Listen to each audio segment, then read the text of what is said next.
I also would like to welcome everyone to Sunday service today. I'd like to start by reading from Whispers from Eternity, which I had a different plan for this, but then I felt Guruji wanted something different, so here we are. And it's a little bit of a longer reading, so it's a good time to practice concentration. So this is entitled, I Am Here. Alone I roamed by the ocean shore and watched the wrestling waves and brawling roar, bounding with thine own restless life. I saw thee in thy angry mood, tossing and foaming, until the very vastness of thy wrath made me shiver, and I turned away in dread from so much violence and strife. And then I walked inland. A kindly spreading sentinel tree waved friendly arms to comfort me, consoling me with gentler look sublime. Its leaves and branches swayed in tender lullaby rhyme, conveying a message that I knew was thine.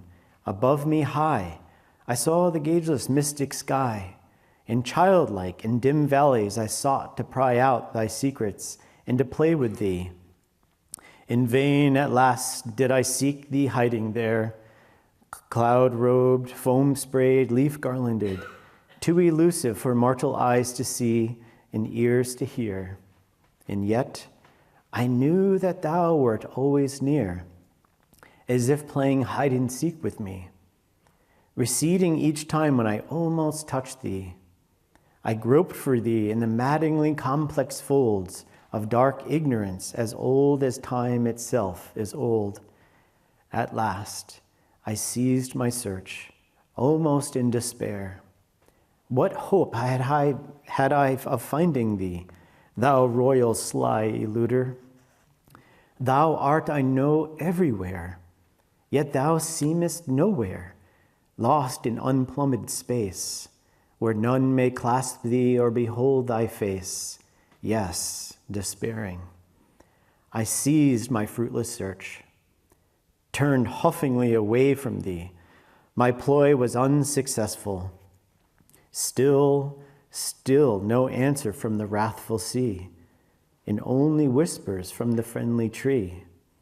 Naught but silence from the limitless blue sky, silence from valleys low and mountains high. Like a hurt child, within the depths of me, I hid and sulked, no longer seeking thee. And then, lo, suddenly, unheralded, an unseen hand snatched from my eyes that all black band, which had blinded me so long with fold on fold. No longer weary, but filled with strength untold, I stood and gazed again. A laughing sea instead of wrathful roars, a gay-clad world with mystical opening doors, with only mists of dreams between. Someone beside me stood unseen and whispered to me calm and clear, "Hello, playmate, I am here."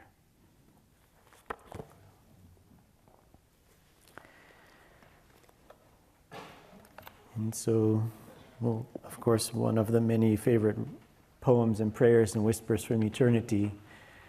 And because of today's topic, of course, I was reflecting a little bit on the reading from the Gita, where, of course, that alone makes us shiver a little bit inside, where we know it starts from perhaps this little entertainment or pondering sense objects that can slowly begin like a snowball, starts with just a little bit of snow.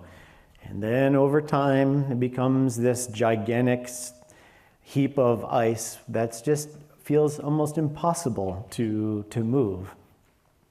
But that I think for all of us, as the reading encourages us to, a friendly reminder to not play with Maya, because Maya is just too tricky, too dangerous. And so sometimes, of course, when reading this stanza from the Gita, there's that tendency of just, I don't see that happening to me. I love God, and the annihilation of my spiritual life, I just don't see it. At least I hope to not see it. So I was reflecting more on this stanza in where, couldn't we at the end, perhaps instead of the complete annihilation of our spiritual life, we could substitute certain aspects of our spiritual life there, be it peace, be it love, attunement, joy, kindness. And the list can go on and on. And just the same with this thread of thought in this stanza, this is where we do indeed sometimes find ourselves groping in the dark, trying to find, what has happened. Everything was just fine, and now here I am struggling in my spiritual life. And so this is a good reminder to keep coming back to this reminder that, as Yogananda Ji said, that at the very first even thought of delusion or this inflamed desires that we have, to at that time to nip it in the bud, to address it, because it can slowly begin to cause lots of trouble. And also, I was reflecting on this morning a little bit on how much the evolution of desire, again, I don't know if this is actually completely true, but I was reflecting on the evolution of desire, and then I was driving back this morning from the Hermitage, and it was confirmed. I was driving by the Yagoda farm, and Varani came out of her golf cart with this leaf, this stick with leaves on it. And as she was walking toward her gate, there was a few goats just running with so much joy and desire, just, oh my gosh, a stick with leaves. And I thought, that's not my desire. My desires have evolved a little bit here. But in some way, it is so that, desires do evolve. And I think that they also, Maya strengthens as also the light strengthens within us. And this is where we have to always be on guard. There was a story you can listen to Yogananda tell this story. It's a joy to hear him tell the story. I'll share it on his behalf. And it's a story of the man who became a buffalo. And so there was this guru with his disciple in this beautiful mountainside in the midst of all these beautiful valleys. And his disciple, of course, he demanded, like any guru, concentration and that clarity of focus when listening to the teachings. And so the disciple, for a very long time, always sat before the guru with straight spine, deep concentration, and really absorbing the guru's teachings. But one day, the guru saw, something's up here. The attentiveness and the concentration that my disciple typically has is not there. So he asked him, my boy, what is happening today? I noticed that you're restless and you're not as concentrated and absorbed in the teachings. And he said, oh, Guruji, I'm sorry. To be honest, my mind is on our newly acquired buffalo who's roaming in the foothills right now. And he said, that's okay. He said, but what I want you to do is to go into the, as he would call, the chamber of silence, to go into the chamber of silence for some time, and I want you to just concentrate fully on the buffalo. So the guru brought him to this chamber, and there the disciple focused and concentrated only on the buffalo. And so the next day the guru comes to his disciple, and he said, my boy, what are you doing? And he said, oh, Guruji, I'm with the buffalo right now, and we're joyfully grazing. I'm watching him graze in the foothills. It's very beautiful.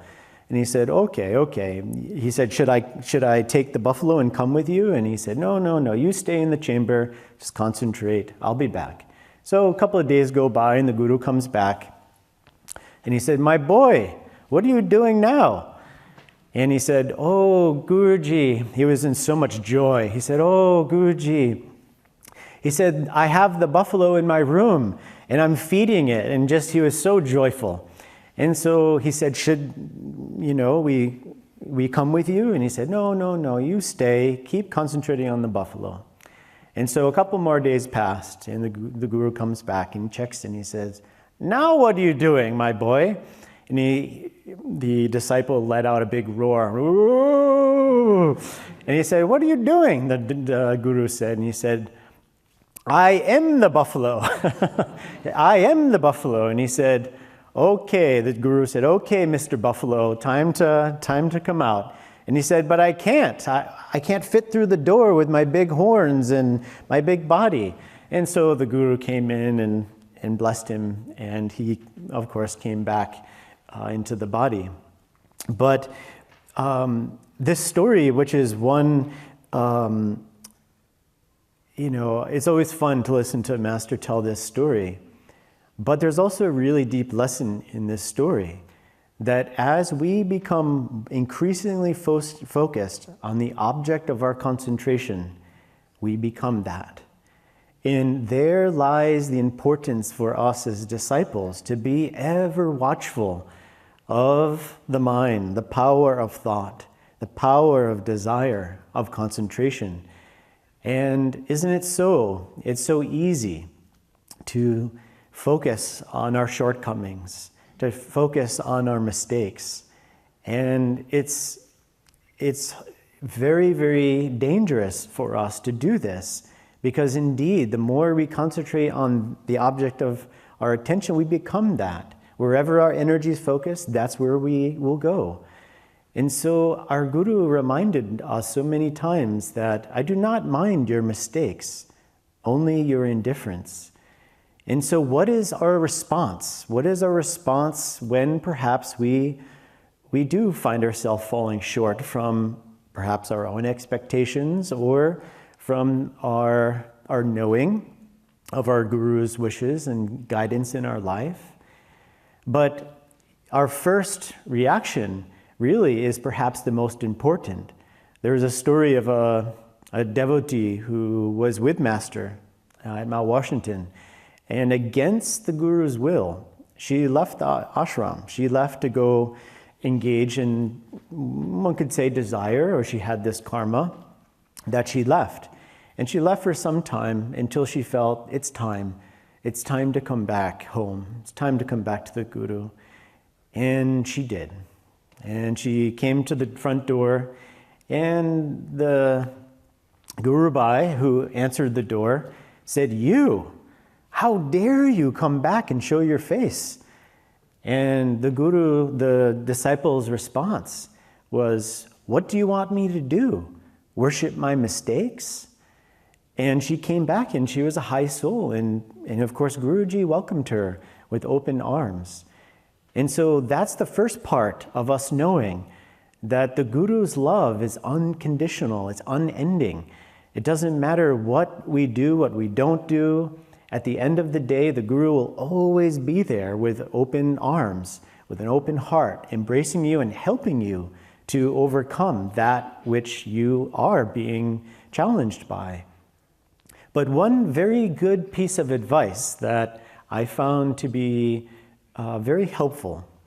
In fact, just recently, maybe 6 months ago or so, I was spending some time in India, and myself and a Guru Bhai, my friend David, we were having lunch with a great soul in Pune, Naya Swami Sravana, and she was feeding us a big Indian banquet, a simple lunch. And this was our last time before saying goodbye to Sravana, before we departed ways. And so my friend David asked a very good question in classic form. After leaving a great soul, you ask their advice, And so David indeed did that. He said, "Could you, if you had one thing to share with us to help us in our spiritual life, what would that be?" And I was very thankful for David's question. And so after a few moments, her answer was very helpful. And her answer was, "Simplify your life." And I've really kept that close, because what happens if we keep adding the complexity of, let's just take the material world into our daily life, then very easily we can slip into forgetfulness, into truly, why we're here. So that virtue of contentment really comes into play, where we know that our soul has been seeking for a long time, that everlasting quench that we've been so thirsty for, which is the only thing that can really satisfy all our desires, is God. So simplifying our life allows us to embrace in some way the true meaning of becoming a kshatriya, where the meaning of this is that willingness to sacrifice oneself for a higher ideal, for a higher truth. And that sacrifice, what is that sacrifice for us? I think that for each of us, that differs. And really, it's that ability within us to make that choice, to spend time alone with God. Of course, satsang is very important in feeding this fire in our hearts to be ready to dwell more inwardly with God. We know that our Guru said, God is silence. God is that the altar of spirit rests upon that state of inner stillness in the heart. So there is no getting around that. Whether it's just if you're a busy mother with children or father and all you have is 10 minutes before bed, well, there lies that choice. What becomes the focus of the desire of your heart and mind?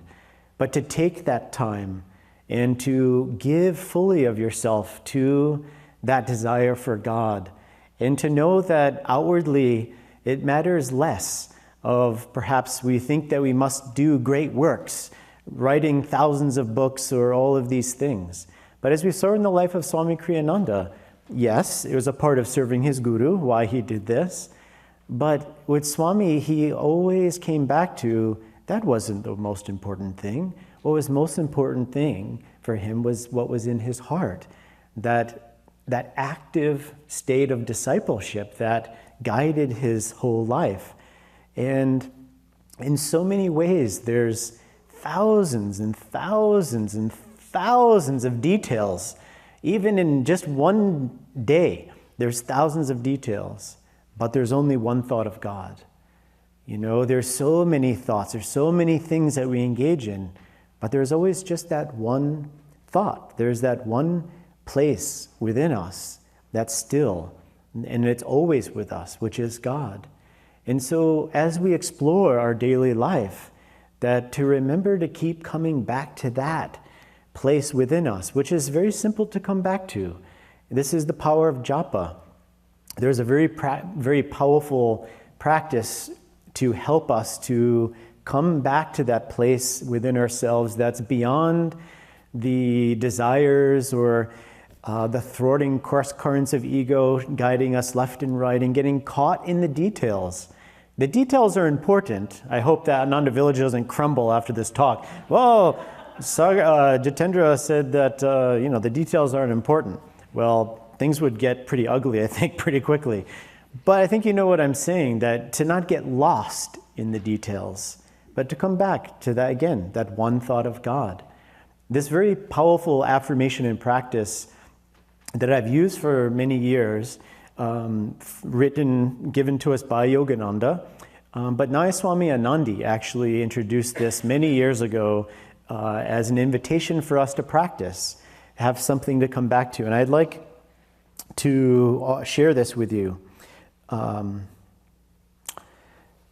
So just close your eyes for a moment, and I invite you, especially for this next week, to remember this and keep coming back to this, washing your mind, washing your heart from these desires and attractions that we may feel toward the material world.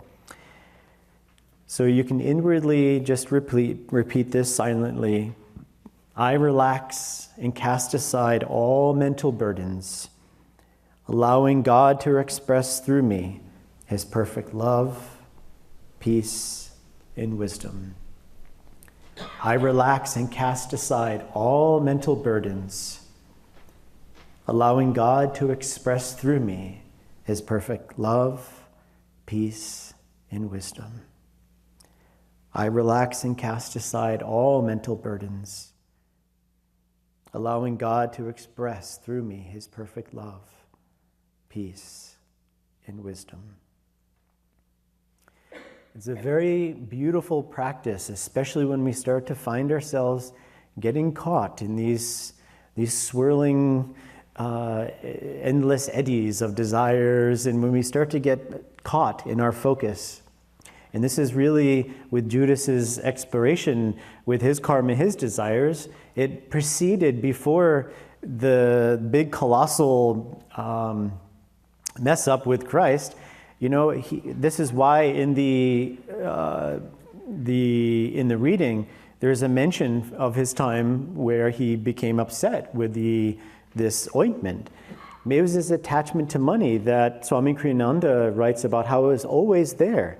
And so that led to this greater karmic explosion, if you will.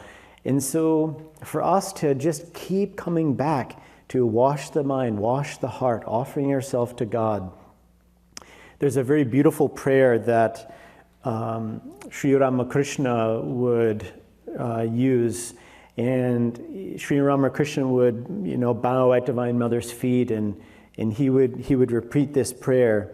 He would say, "Here is thy Divine Mother. Here is thy vice. Here is thy virtue. Take them both and grant me only pure love for thee. Here is thy knowledge, here is thy ignorance. Take them both and grant me only pure love for thee. Here is thy purity, here is thy impurity. Take them both, Mother, and grant me only pure love for thee."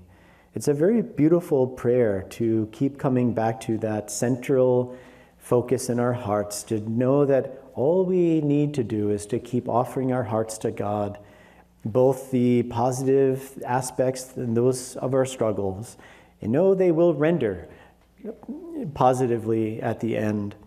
I wanted to close with this very beautiful prayer that I've been listening to, a song that Swami Kriyananda wrote of late, and it's just so very beautiful and powerful. So I'll leave you all with these words from Swamiji. And this he wrote toward the later years of his life. And I think for sure, if you, I would say, speak to somebody in the music ministry and get yourself a copy of this song, because listening to it will surely grant you many blessings in this life. So this is called Through a Long and Lonely Night. So feel you're offering this prayer to Divine Mother, to the Guru. Through a long and lonely night, I've whispered your name. Through the pains and joys of life, my plea stays the same. Tempt me no longer, this world's not for me. I have known all its charms. Fold me now in your arms. Make me free. Lifetimes have passed, I've called out to you through hope and despair. Lifetimes I've known the goals that I sought, awaited nowhere. Help me remember, there's one goal alone. All I am is yours. All I've done is yours. I'm your own. God bless you all.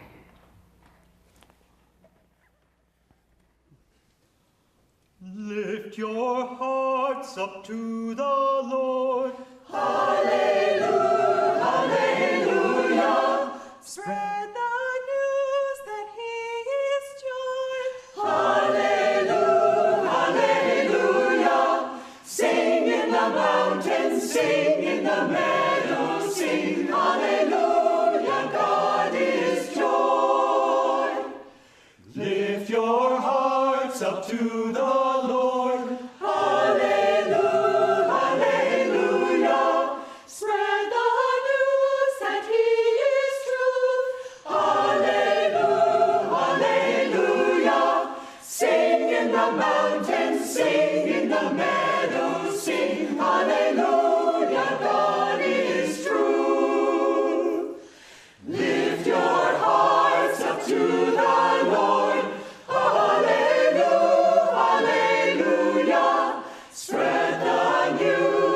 he is love. Hallelujah, hallelujah. Sing in the mountains, sing in the meadows, sing hallelujah, God is love. Sing in the mountains, sing in the meadows, sing hallelujah, God is love.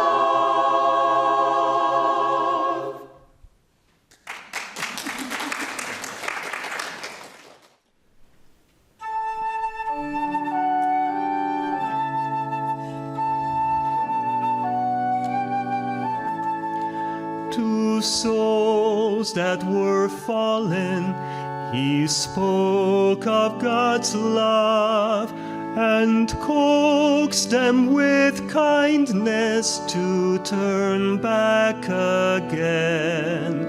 Forsake, he said, the fulfillments of earth, for the comfort they bring you lasts hardly an hour.